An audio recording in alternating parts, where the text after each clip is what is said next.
there's like gossip among the dead about the living, and the living go to the dead because the dead can tell the future a little bit. It's a very interesting little. Oh, cool. And because right at the end, or like last few pages, if you guys get it, when you guys get it. Then we had a story about a man who was being abused by like the ruler. He went to heaven, and then he asked the heavenly court, he said, like, what do you want? And they said, I want justice. I want that guy hurt. And they punished the guy for asking for that because he should have been, he was had already been He was dead in front of the heavenly court, right? In front of the heavenly court, they said there's no reason to get retribution with someone who's still alive. Huh. That's interesting. I don't know. That's interesting. I don't know. That's interesting. I don't know. I don't think I know that story. That's cool. Yeah, it's interesting. Some of the. No, I picked Chavez to do, and so I said, David. He said, what are we going to study next? Let's think about it. And I said, well, it's your choice 100%, because you let me pick this. You have the next one. So I think he's leaning towards. I don't know the order of the words. Avodah Zarah. That's interesting. Right? Yeah, it's about idolatry. It's a whole thing Right, about yeah, idolatry. Yeah, you wanted to. Yeah, that's interesting, Barrett. That's an interesting tractate. There's some interesting stuff in there. You know, one I really liked a lot. That there's a lot of interesting material. It's lengthy.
Okay, are you gonna light candles in here or no? I'm gonna do it Gonna do it outside, if although Are might you? be too windy, in which case.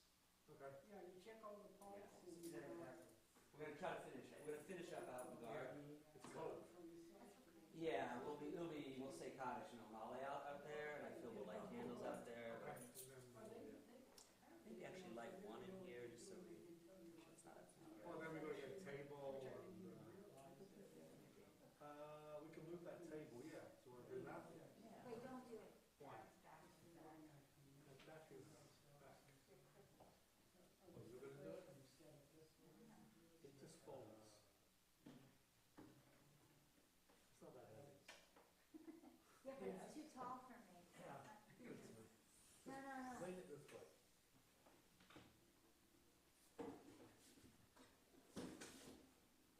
Oh, there we Are go. you going to Watch serve my anything? fingers. Okay. Yeah, go.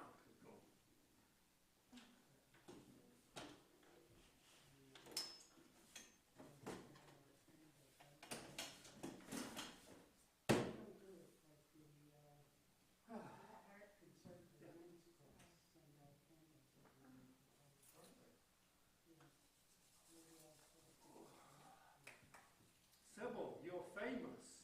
What are you Did you now? see the article in the Daily News? Oh, ridiculous. No, you remember we were talking about your building Yes, and the one guy holdout? There was a whole article on the one guy, on the one guy. when, not mine, but it's another building. No, it's your building. Are you serious? Yeah. When was this article? I saw it this week. I meant to send it to you, but I couldn't figure out how to get the article. It was like, so there's this one guy who's a holdout, and of course all the comments were, some were in favor of the poor guy, the mean developers, and you know, they're doing all these nasty Nobody things. can say that about this guy. Yeah. What's the name of the developer? Naftali or something? What is it? What's the name of the developer, the owner? What's the name? Naftali? Could be. Yeah. He's not, I don't know if that's, It was definitely your building. and which paper The was the it? guy's holding out for like a $15 million. Well, he was saying he's only been offered $30,000 or He something. owes me Oh, wait, wait. 30,000. I knew the 30,000 was familiar. I'll see if I can dig it out. When I was there, and I asked him how much he wanted $875,000. Right. And I was so shocked that I sent him back an email, said, did you misplace the decimal point? Right. You got a few too many zeros on there. I did, I really Yeah. thought, I mean, he could have had $187,000, but there's no way. Yeah. The guy, everybody else has been bought out reasonable, ranging from buying them an apartment, not that they own it, but that they can live And in. the article made point of the fact that he's month to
24. Shomer, Shomer Yisrael, Shemor Sherid Yisrael, Al Yovad, Al Yovad, Al Yovad Yisrael, Haomerim Shema Yisrael, Shomer, Shomer Goyechad, Shemor Sherid Amechad, Al Yovad, Al Yovad, Al Yovad Goyechad, Ham Yachadim Shimcha Adonai Eloheinu Adonai Echad, Shomer, Shomer Goy Kadosh, Shemor Sherid Am Kadosh, Ve'al Yovad, Al Yovad, Al Yovad Goy Kadosh, Am Shalshim V'shalosh Kedushon Legadosh.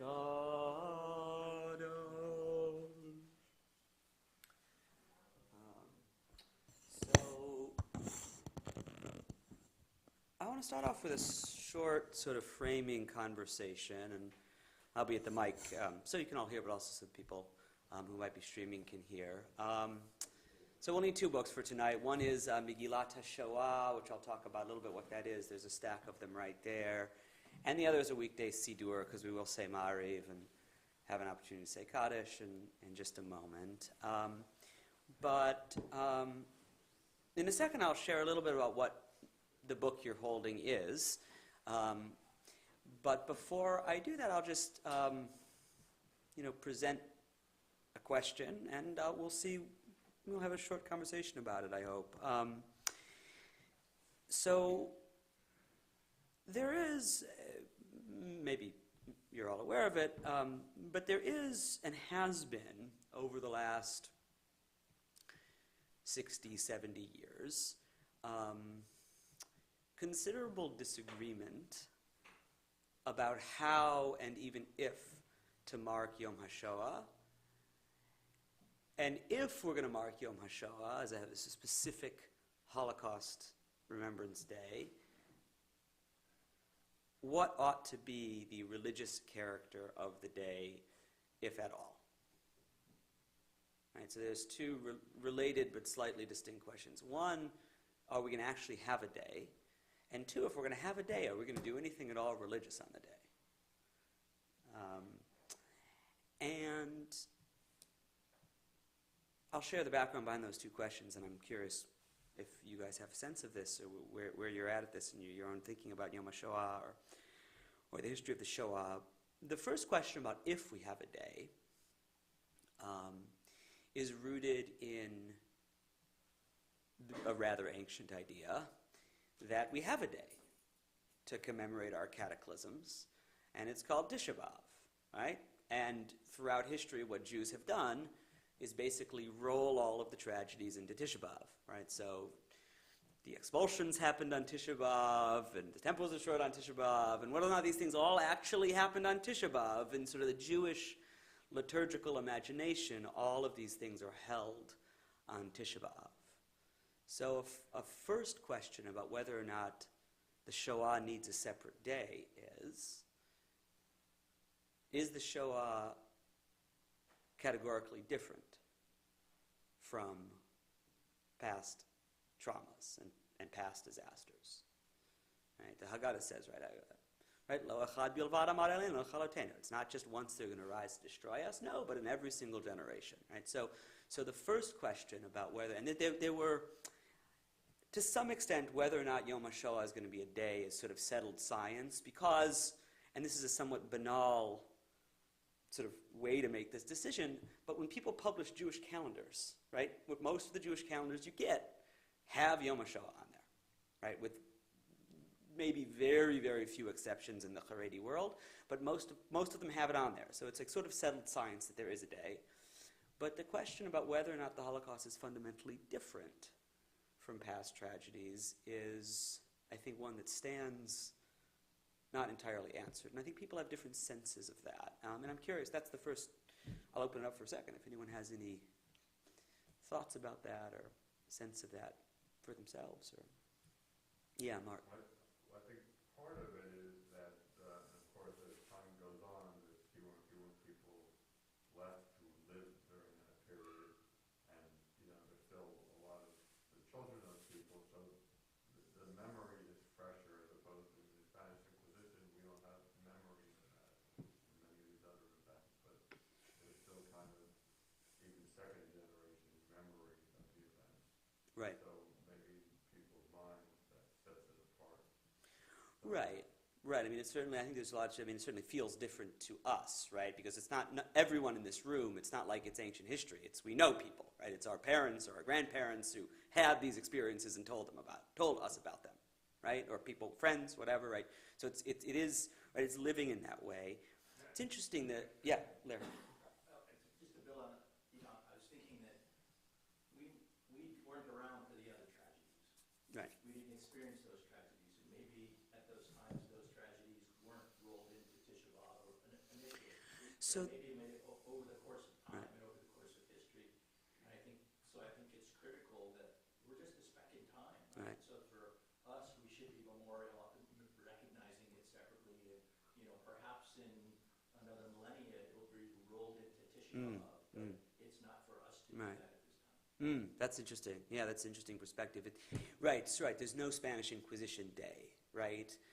And I'm not aware that there ever was an effort to make one, but maybe there was, right? It's not like not everything that some things are lost to history, right? And yeah. So, Well, I think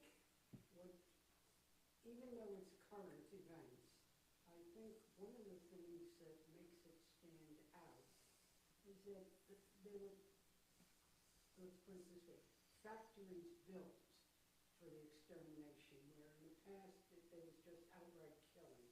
Here it was scientifically begun, and this is how they moved from place to place right. for the extermination. Whereas in the past, I think a lot of it was just, well, we see it in the Ukraine, people coming in and cleansing out a population, but it was strictly on a wartime effort Right. rather than this. Right, and that Sybil is one of the arguments that people often do make about why the Holocaust, if you're going to make the argument, which, and again, I think there's sort of, I can genuinely see both sides. I mean, I have thoughts about it, but I can genuinely see both sides. I think if you're going to make the claim that the Holocaust is categorically different, one of the things people often point to is sort of the industrialized, mechanized scale of it, which, I mean,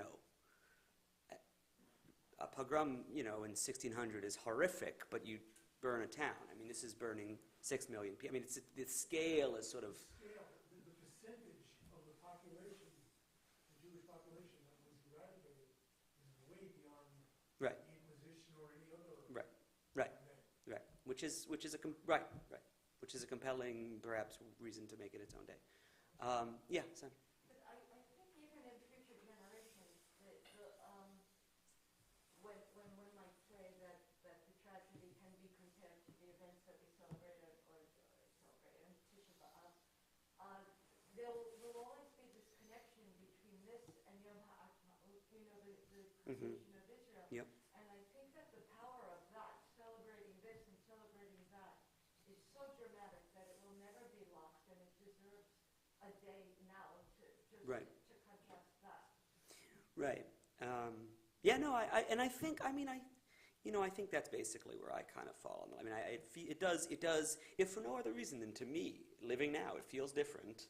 It feels like it deserves a day, so okay, it deserves, and if in 1,000 years not our ancestors, what's the opposite of descendants, it doesn't feel like it needs a different, then okay, that's a choice for them to make. So the second question, which we can discuss a little bit as well, is not that we'll probably solve either, I don't think, but so if it's going to be a day, what do you do on the day?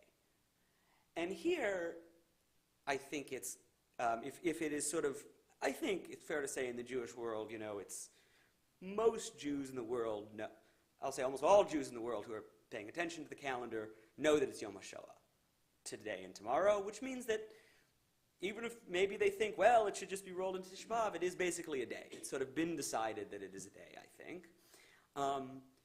What you do on that day is not at all decided. And which is why you have a huge, I'm sure everyone in the room has a great diversity of experience of what different communities and places they've been a part of do on Yom HaShoah, ranging from things that are very elaborate and intense to maybe things that are almost, it's like the day passes and you almost don't notice it, right? There's a very, very considerable range. And I think one of the reasons why there's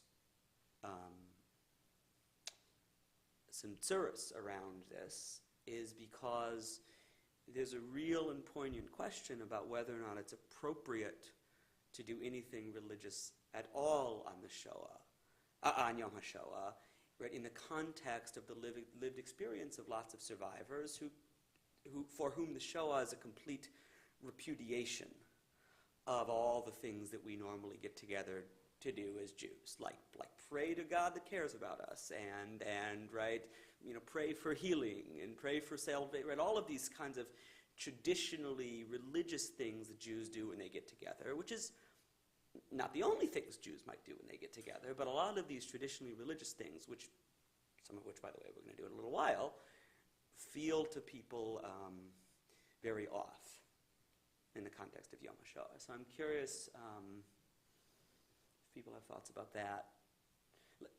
And the last thing I'll say is, like, the range of proposed things on Yom HaShoah are things from people propose, you should have a completely kind of irreligious, secular day when you get together to hear people's stories, and that's kind of it. And then you have people who suggest it should be like any other awful day on the Jewish calendar. You should fast, and you should read a Megillah, which we're going to read a Megillah. So any thoughts about this particular question? I guess they're fewer and far between, but I guess traditionally, Elders Center, and I guess many other places, we used to hear the story of a survivor of it, and everyone had different stories, courage, bravery, and stuff, and the idea is to keep it alive, to pass it down, to the next generation, so that you don't forget. Right, and I think the stories are very important. So we are, by the way, everyone should know, we are bringing, tomorrow, sort of this last part of the Learning Center from 5 to 6, we're having a speaker who's going to share a story. She's a second-generation speaker, which is more and more common. I mean, there are first-generation speakers, but more and more common. It's harder and harder to find people who are going to come and tell the first-generation story, which is an urgent, pressing issue in the Jewish world, and there's going to come the day, God willing, everyone in this room is going to live to see the day when there are no more survivors to tell a first-hand story, right? Which is it's an extraordinary moment, I think, to live through as Jewish people. And so hearing the stories is very important. And people should come tomorrow if you want to, if you're able to come from like 5 to 6 was when the speaker will speak to everyone. Sort of geared at older kids, but appropriate for, I think, people of all ages. So yeah. In terms of whether it's like a religious thing or what should happen, and I can only speak for myself, it feels like it just should be a day that touches your soul somehow. Whether you believe in God or you're angry with God, or whether you believe in you want to pray or you don't want to pray, it just feels to me like a day that somehow should touch your soul in some way, in some emotion, and everybody has to find what that way is. Right. I don't feel like, for me, that there needs to be a structure to it, but there has to be, I have to connect it to my soul somehow. Yeah, I think that's really well said, Larry. So, and I hope, so for me, what the book you have in front of you or in your hands really does do that in a powerful way. So this is Megillat Shoah. This is the Shoah, Megillah scroll, Shoah Holocaust, the Torah scroll. So the Shoah scroll. So this was put together by Mechon Shechter, which is the institution that ordains conservative rabbis in Israel, and in partnership with the Rabbinical Assembly, which is the National Association of Conservative Rabbis, of which I'm a part. So Mechon Shechter is, this is sort of the brainchild, I think, of Rabbi David Galinkin, who is a very interesting, in some ways controversial figure in the movement not controversial because of this, but because of some other things about his views on things, in the Masorti movement in Israel, and he's the dean, or the rector, I don't know what they call it, of Mechon Shechter in Yerushalayim. He's a really, really brilliant guy, and he is, it's strange to say, he's, for lack of a better, I think, word, he's really into Yom HaShoah. Like, he really feels strongly that, and it's interesting what Larry said about not needing a structure, he sort of feels strongly that there ought to be a liturgy that we can reach for, right? Just like on Tisha B'Av we read Eicha, and on Pesach we do this. He says on Yom HaShoah we should do this, and he thinks that, and while so he basically organized the creation of something called Megillat HaShoah, which you have in your hands, which is a compilation of different kinds of stories and poetry and sort of writing that aspires to be, or maybe is, a new Tanakh, a new piece of a new piece of Jewish sacred literature, such that in 1,000 years there's Megillat Esther, and there's Eicha, and there's Shir HaShirim, and there's Ruth, and there's Megillat HaShoah. That's sort of what the vision of Rabbi Galinkin and the people who put this together is. And they commissioned, they commissioned Sofrim to write it out. I mean, there are versions of Megillat HaShoah that are like a Megillah, right, on parchment and kosher Megillah, and it's it was put together by so it was this sort of edited together by a guy named Avigdor Shinan, who actually, if you were at the David class last night, that's the guy who wrote that article. I didn't. It's a strange coincidence that we were just reading. He's a scholar in Israel and a very poetic guy, and he sort of organized this into a Megillah of 6 chapters, which I think are very powerful, and they draw on. So we'll hear some of it in Eicha trope, some of it's read in Eicha trope, some of it we'll read in English, and so the plan for the rest of the night, we'll daven Ma'ariv quickly, and then we'll read Megillat HaShoah, and I think it's important that we sort of, it's co-created. I think it would be nice if we heard different voices. So there's particular parts that you chant in Eicha trope in Hebrew, which are the second, if you're on page, I guess after page 27, which is the table of contents for the actual Megillah. The part that's chanted in Hebrew is the second half of the first chapter and chapter 5. The rest can be read in English, and I think it'd be wonderful if we had if people wanted to read. So if anyone, I will warn you, they are pretty intense, some of these sections, and so does anyone feel like up to helping tell the story? Darren, okay, do you want to take, I guess, the beginning? Reshit Davar in the beginning. So then we need someone for chapter 2. Larry, chapter 2, okay. Chapter 3. Thanks, Mike. Chapter 4.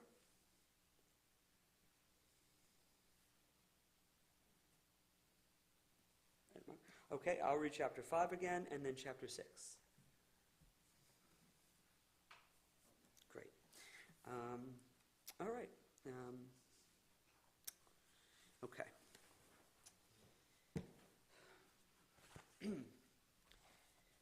Mariv begins on page. Oh, and we will conclude out.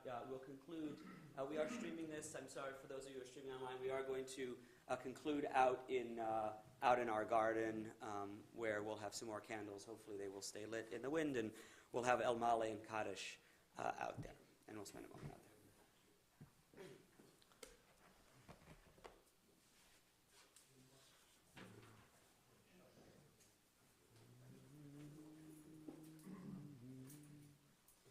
Mariv is page 137. Please rise. V'urachum yechaper v'om v'lo yashchid v'yirba l'shiva po v'lo yokel chamato Adonai Yoshia melech yanenu v'yom korenu Baruch hu et Adonai mevorach Baruch Adonai mevorach leolam va'ed Baruch et Adonai melech haolam Melchai v'kayam tamid chalenu leolam va'ed Baruch et Adonai Hamari v'arabim ahavat olam beit Yisrael Ki em chayenu v'arach yameinu Ubehem nege yomam v'layla v'avatechaltes yemenu leolamim Baruch et Adonai ohev amo Yisrael Shema Yisrael Adonai Eloheinu Adonai Echad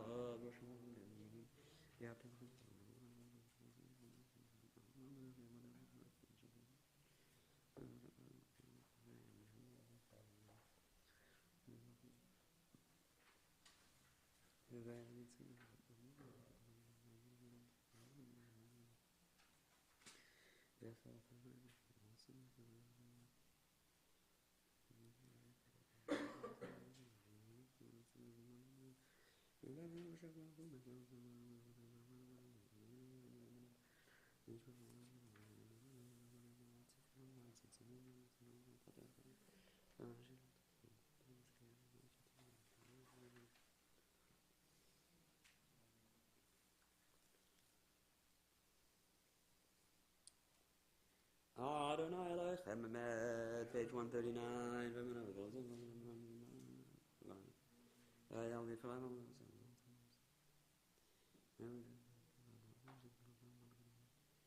ומלכותו ברצון קיבלו עליהם משה מרים בני ישראל הכנו שירה בשמחה רבה ואמרו כולם מי כמוך באלים אדוני מי כמוך נדר בקודש נראתי לו תוסיף למלכותך רבנך בוקר ים לפני משה זה לי ענו ואמרו אדוני ימלוך לעולם ועד ונאמר וירא כי פרע את יעקב וגאלו מיד חזק ממנו ברוך את אדוני גאל ישראל אשכיבנו אדוני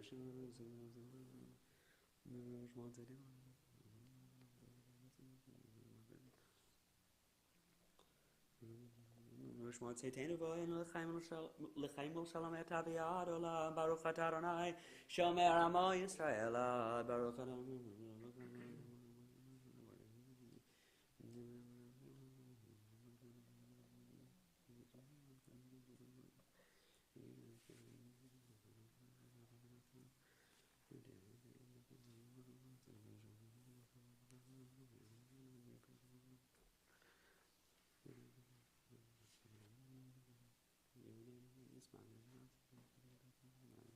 המלך המלכות שלך יולמת ימלך בכבוד כי אין לנו מלך אלא אתה ברוך אתה אדוני המלך בכבודו תמיד ומלכנו לעבד ועל כל מעשיו. Please rise, page 141. יקרא ויקרא שמי רבה ועמד יברק ירדה וימלך מלכותי וחייך אנו ימלכנו ובחייך בישראל והגלה בזמן קריב ואמרו אמן ישמי רבה וברך לעולם עולם אלמיה יברך וישתבח וידבר וידבר מנשא וידבר וידלה וידלה שמי דקודשה בריחו לעילם יקום ברכתה ושירתה תושבחתה בנחמתה אדם אירן ועלמה ואמרו אמן. Page 142.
Yigadavi Gadash Merabah Amadi Ragi Devi Amlich Malchute Vechayachan Yamachan Chaydecha Israel Bagarazman Karivim Rumain Yesh Meram Rachel Amalum Maya Ivarach Bishabag Vibav Dramanyase Vidada Vidale Vidalash Medikucha Brichu Elamin Kobrechata Vishirata Tishbagada Venechimata Ramiram Belmavim Rumain Tikavasotan Vadan de Choisrakan Ishmaevim Rumain Yesh Meram Yesh Lamaram Ishmaya V'chaim aleinu v'kol Yisrael v'imru amen. Say shalom v'imru abuya. Say shalom aleinu v'kol Yisrael v'imru amen. We'll continue with Megillat HaShoah.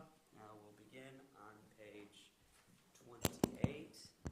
Darren, I'll invite you to come up and read the first page on 29. And if anyone wants to sit on the floor as during Tisha B'Av, I think that's an appropriate thing after Yom HaShoah.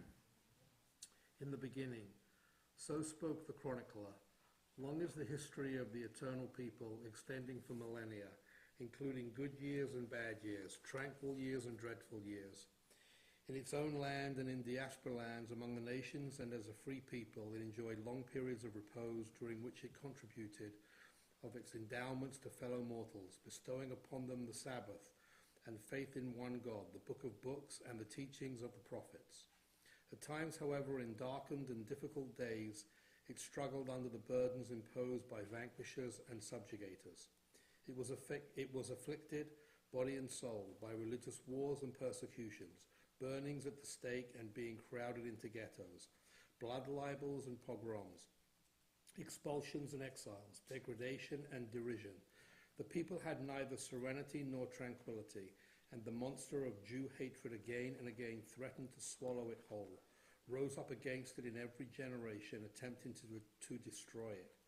Nevertheless, the people gritted its teeth, accepted the heavenly judgment, and, groaning, even at times stretched its neck on the sacrificial altar. Homeless and hunted, it sought a safe haven, a refuge for resting a while until the time of wrath had passed.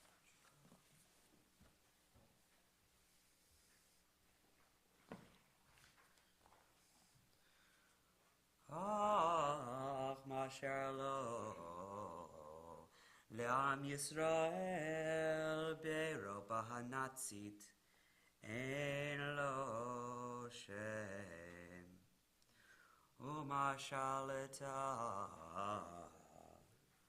livnav livnotav efshar lapel leforsho ein sefor b'nei adam huglu mibatehem nikreu mimishpechotehem hushpelu ad afar v'shubedu ad mavet Shisha million beruim b'tzelem Nechnechu nisrefu onoru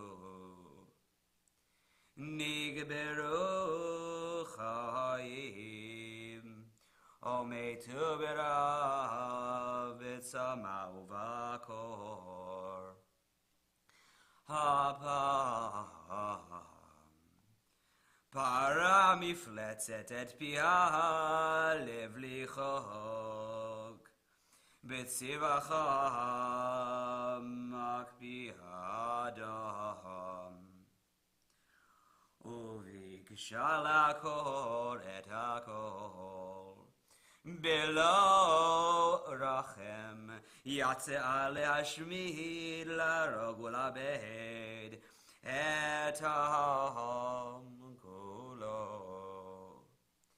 Min abayim bayamim ve'ad le'ubarim Shebimei motehem Rakavot ein sefor Daharu dechusot el hamachanot Ve'ashan ha'aru bod Hitamer el ha'elohim Ach hashamayim hayu nechoshet v'harakia barzel. But the heavens were made of brass, and the firmament of iron. Shikshuk galgalei hakronot, hitorev v'nevichot haklavim, ve'el trikat daltot habarzel itztarev, rashanalim hamesumarot, ketizmored anagdor zanit, hechirishu kol eila, et kol hadmama daka, asher b'haka milibod mitei hamead, chasidei umot ha'olam, asher naga bahem divar ha'elohim. Zachir alahem Elohim, zot letova. Harbe kivarahiti, veharbe od ereh. Ach, ma shenigla le'enai sham, lo chal lashuv v'lirot. Kol hamilim shenivreum v'shehibarehu b'chol asafot kulan. Lo yatzlichu letaher v'lu me'at mima shenigla le'enai. Ve'av zot eda lo chal lishkoach ve'lo yebi hakoach le'avin. Chapter 2, page 32.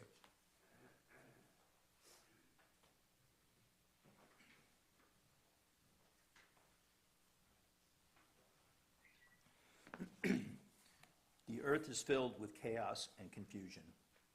From the Journal of a Journey to Another World. I was part of a small delegation of journalists that stole into the ghetto in order to see what was happening behind its walls. I stayed there for 8 hours, during which I aged 10 years. On our way there, we stopped at a church to worship, since it was Sunday. When the last notes of the organ had faded, we listened to the words of the priest. He spoke of suffering and affliction, of love and compassion, of pity and kindness, and sent us on our way with the blessing, "May God be with you."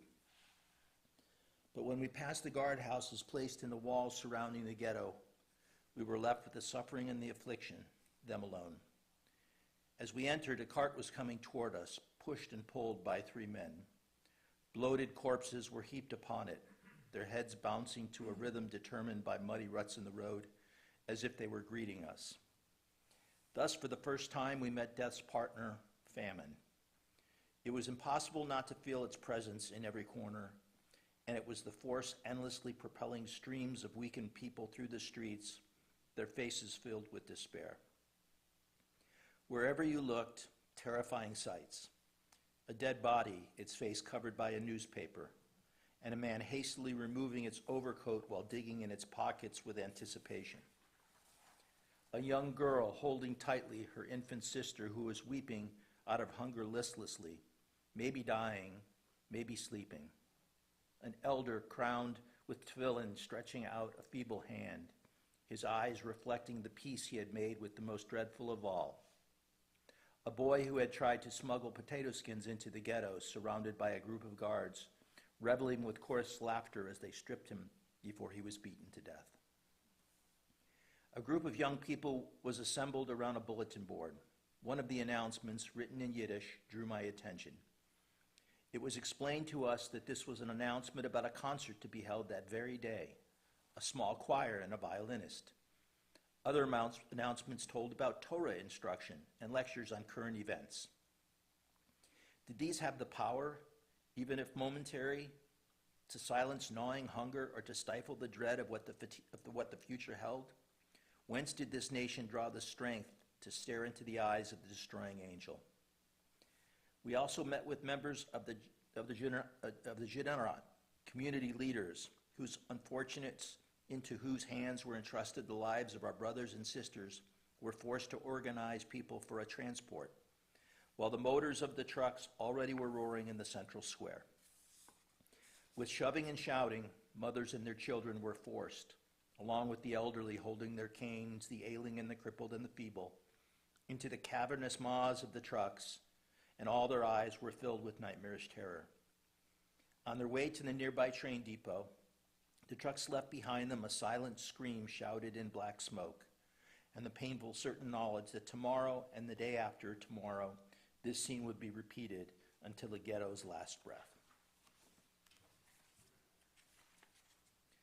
The return to the city's main street, with its traffic and tumult, crowds and carousing, brought me at once from one world to another. A narrow wall and a few gates separated worlds that were so different. What did the dwellers of one world know about their neighbors in the other one? And if I were to tell, would they listen? And if they were to listen, could they believe? And if they were to believe, would they not attempt to explain or to cleanse their consciences with scores of different and differing rationalizations?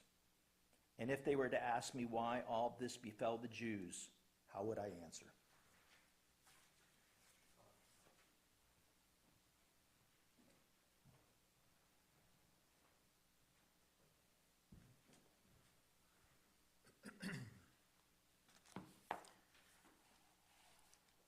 The darkness spread all over. Written upon a scrap of paper found between two wooden beds, Gertrude is my name. There were many Gertrudes in our town, but this long, cold barracks, there is no Gertrude but me. There is an Anushka here who comes from Ukraine, a Gittel from Poland, Helen from Germany, and Grazia from Greece, and a continually long list of those who were once women. What cruel, callous magnet drew us here from all corners of the continent and cast all of us into one mold? Wooden shoes and a dress of coarse fabric, a blanket to cover our body in cold that knows no mercy, and a tin plate and spoon that could never hold enough to satisfy the incessant gnawing hunger. The past is becoming blurred, replaced only by the present, today, right now, this moment. The sewing machine, a portion of foul soup, the lineup where some of us collapse and from which others are plucked away to disappear, accompanied by shrieks and dogs, and no one knows where. The present fills all of our existence. About the future, no one speaks, and with difficulty I remember the past. Oh, how foolish and blind we were. We rejected the advice to abandon the homeland, to emigrate to the distant east, and we hid ourselves from the signs, no Jews allowed. Our ears we sealed from hearing the hateful speeches, for they were just words, and what can words really accomplish? With all our might, we wanted to believe that if only we would humble ourselves a short while, the storm would pass and be no more. Even after the night of the burning synagogues where the streets were covered with shattered glass, we continued to hope for the best, since nothing worse could come to pass. And after all, everyone was cultured there. Alas for the blind fools who did not know what the future held. It was on a Friday night. We were sitting in the salon, and my crippled, wheelchair-bound father, Manfred, was singing along with the choir being broadcast on the radio. Suddenly the door was broken down, and they entered, black uniforms and shining boots. They shoved father into an adjoining room, and they commanded us to pack a suitcase within 10 minutes. "Hurry, where you are going is safe and sheltered," they said. "Hurry, hurry!" Later, only interrupted images and fragment sounds, an isolated rifle shot, the vacant stares of the neighbors, the frozen city square, a mother's farewell cry, the filthy truck, the boxcar with not a breath of fresh air, the long barracks with nothing but wooden beds and the sour-faced capo. Our hair they shaved when they brought us into the barracks, and in place of the six-pointed in place of the six-pointed yellow star, they burned a blue number into our arms. And from that moment, only sewing and sewing from morning to night without rest, day after day, hats, coats, shirts, and trousers appropriate for the shining boots. At first, I still asked, why? Why me? Why us? Why now? But I stopped asking. The question is more painful when there is no answer. Tonight, they will take all of us to another location. This is what the capo told us, and she did not add another word, but her face was gloomy. I am writing all of this on scraps of paper, and if a human being should ever find them, perhaps he will have the strength to ask for a reason why there was no.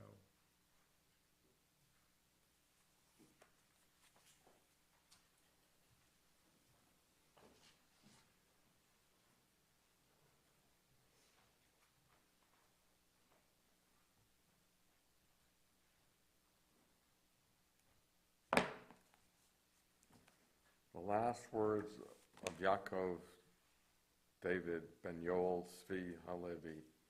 4 times I was born, and once already have I died. My first birth was accompanied by the joyful voices of my parents and my 8 brothers and sisters when I came into the world, with the help of God, may he be blessed, 25 years ago. I was born 3 other times over the past 10 years, during which time I also died once. After that death, no death could ever frighten me. The second time I was born on the night of the selection, when they gathered us, all the males in town, to the central square. The stars had disappeared, and only the yellow patches flickered in the darkness. We were told to form a long line and strip to the waist. One by one, we passed by the light of a dim oil lamp near a devil dressed in black, who with the wave of a hand directed to the left or to the right. At once I realized that the strong and the sturdy were being sent to one side, and the young and the aged to the other. Hastily I filled my shoes with dirt to gain a few centimeters in height. Swelling my chest, I even walked on my toes as I passed by him. I was sent with the sturdy. Later we heard the shots, and I knew that my life had been given to me as a gift. Blessed be his name. The third time I was born, when 1,000 of us were taken to walk in front of soldiers on a battlefield. The area was full of mines, and we formed a living wall before the troops. Each and every day our number diminished as comrades ripped apart were left behind as food for the birds of the heavens and the beasts of the field. 78 of us survived the march. I felt that our lives began anew when we finally reached the barn where we were favored with our daily portion of thin soup. Blessed be the Lord each day. The 4th time I was born later that night. I had left the barn for the yard behind it, where I managed to catch sight of a spark from a match and the sickening smile of one who had lit it. Since the living wall had fulfilled its mission, it was no longer needed. The barn went up in flames, and all my comrades soared heavenward on the flaming pyre, a sacrificial offering ascending to God. May he be blessed. Whoever has been born 4 times will not die only once. My death came to me after I had fled from the sight of the fire. I was captured by the locals and forced into a boxcar on its way to the place where work makes one free. An orchestra greeted us, and all of us were led, holding soap and a towel to wash our sweat-covered bodies. The smell of flesh on fire confused our senses. The soap seemed to be burning in our hands, and the orchestra was playing.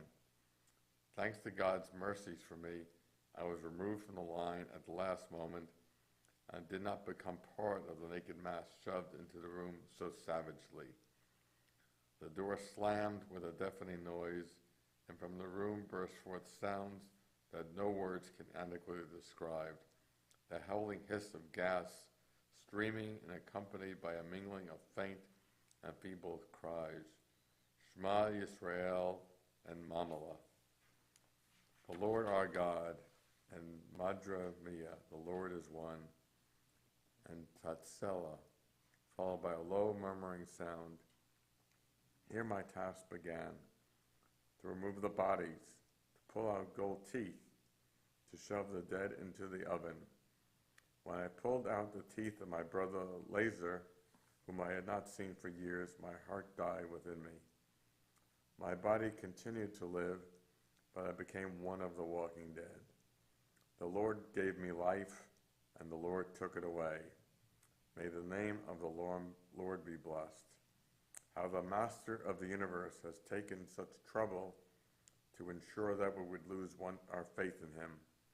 Yet in spite of his wrath and his rags, we have refused to succumb. When I die again, tear not your garments, mourn not, for there is no death after death. Do not even attempt to ask why. What I have not accomplished for myself, let others not try to accomplish on my behalf.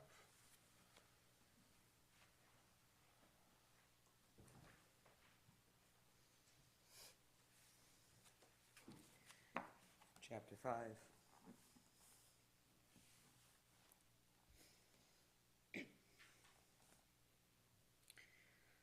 בת קול משמיים מרחפת ואומרת, על אלה אני בוכייה. על הוריה של גרטרוד, שנקראו זה מזה בפירוט. על כל אלה אני בוכייה. על גרטרוד ואנושקה וגיטל והלנה וגרציה, שכלה כוחן במחנות העבודה. על אלה אני בוכייה. על אנשי היודן רד, ועל הקאפו היהודיה, שנדרשו למלא תפקיד שאין אדם יכול למלאו. על אלה אני בוכייה. על יעקב דוד בן יואל צבי הלוי, שמת במים ונולד ארבע. על אלה אני בוכייה. על 922 חבריו, שעלו השמיימה בשדות המוקשים. על אלה אני בוכייה. על 77 הניצולים, שעפרם צבור במחט בין. על אלה אני בוכייה. על אליעזר שאף במזוויעים שבחלומותיו לא ראה את אחיו, עוקר את שיני הזהב מגופתו. For Lazar, who in his most terrifying nightmares never saw his brother pulling gold teeth from his corpse. Al ele ani bochia, al ele ani bochia, ve'al hamilyonim hadichukim bagetaot uvmachanot hamavar.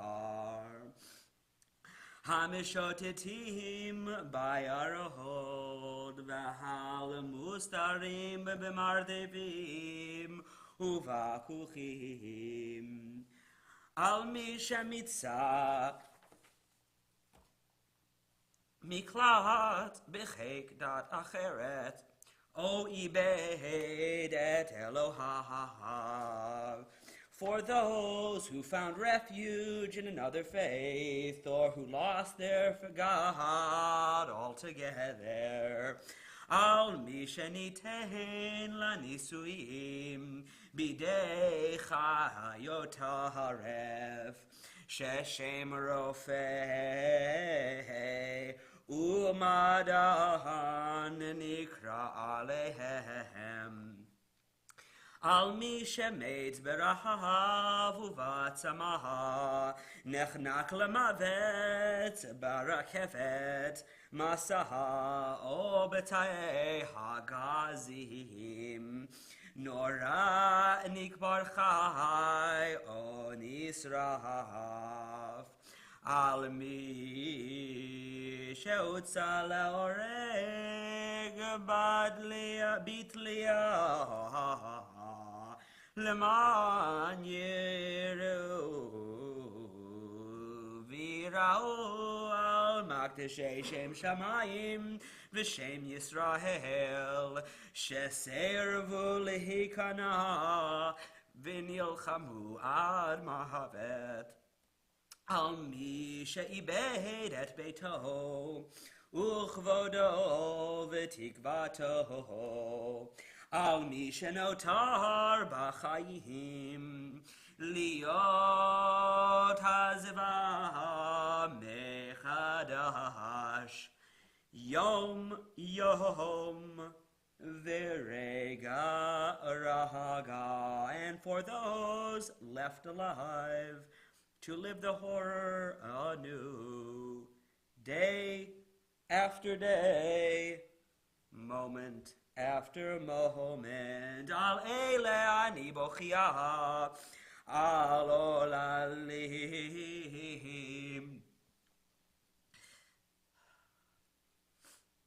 shelo lamedu lahagot ima. Al hayeladim viladot, shenurehem nigzalu mehem, vehem kamlu terem pricha.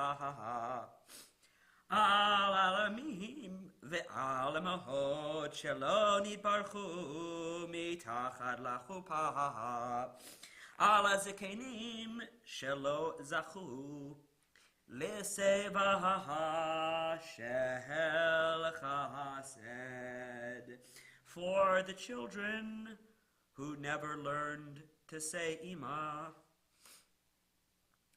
the children whose youths were stolen, who never got a chance to flower, for the young men and women who never stood beneath a chuppah, and for the aged who did not receive a graceful end. Al atizmoron v'al muzika v'al kol yefi ha'olam she'aved alo et zivon yotav v'chulo raku v'afor v'shachor al kol eile ani bochiyah. How I pled and how I begged, how I wanted to understand. Was all of this known on high? Was this the decree of God, who is filled with compassion? This was the reward for such a nation. But there was no sound and no response, only an exasperating silence. The Most High abides in secret. God dwells in the shadow of silence. Deep, hidden, and awesome are the events. No one understands them. Not even Benot Kol Hashemayim. the echoes of the heavenly voice.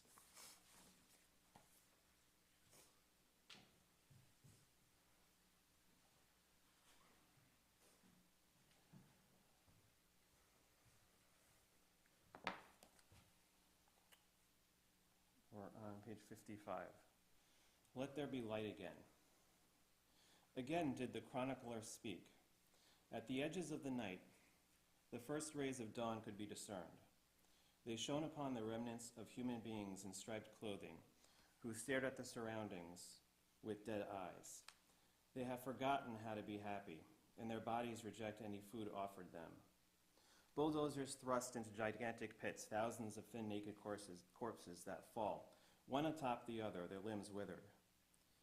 In camps of the uprooted circled human streams, searching in despair for members of their families, and they were afraid to hope, lest their hope be lost. The unfortunates who tried to return to their homes found in them hostile neighbors from time to time, and more than once they were saved only by a miracle, from murder following murder. People who did not know or who had sought not to know, who refused to believe or who forbade believing, stood with tearful eyes, not knowing where to direct their gaze or how to cleanse their conscience. Slowly, slowly, people returned to their homes, and family members were reunited. People married again, and children were born. Wave upon wave poured into the east, and the state of Israel arose, and centers of Jewish life flourished throughout the world. Trains traveled to resorts once again, and orchestras were making joyous music in all corners of the land. Perhaps this is the way in which heaven sought some consolation for those who suffered and mourned. The heroism of courageous registers was revealed and proclaimed, and mourners' Kaddish was recited for the dead. Memorial books were written, monuments were erected so that finally mourners could find a place where they could weep for their dead. Criminals were punished, and those who were afflicted in body or soul received help. Nevertheless, it was impossible to restrain the angels of dreams, who continues to terrify the rescued night after night, impossible to silence the gnawing voice of conscience, which demands an explanation for satanic evil and for apathetic hearts. Such questions, why, God, why? Why us? Why them? Why now? Why in that way? Are left suspended in midair, hovering over human deeds, and there is no response. Time will tell what we have learned. Only time will reveal whether we truly have listened to the voice of the blood of the slaughtered crying out from the earth. Do not mourn too much, but do not sink into the forgetfulness of apathy. Do not allow the days of darkness to return. Weep, but wipe the tears away. Do not absolve and do not exonerate. Do not attempt to understand. Learn to live without an answer. Bid damenu, chayu. Through our blood, we live.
Page 152 in your Siddur.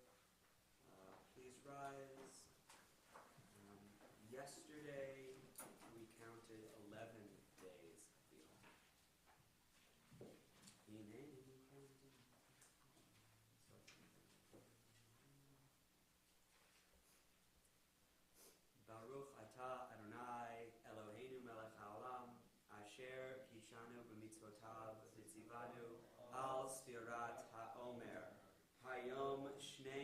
Azar Yom Shehem Shavua Echad V'chamisha Yamim LaOmer.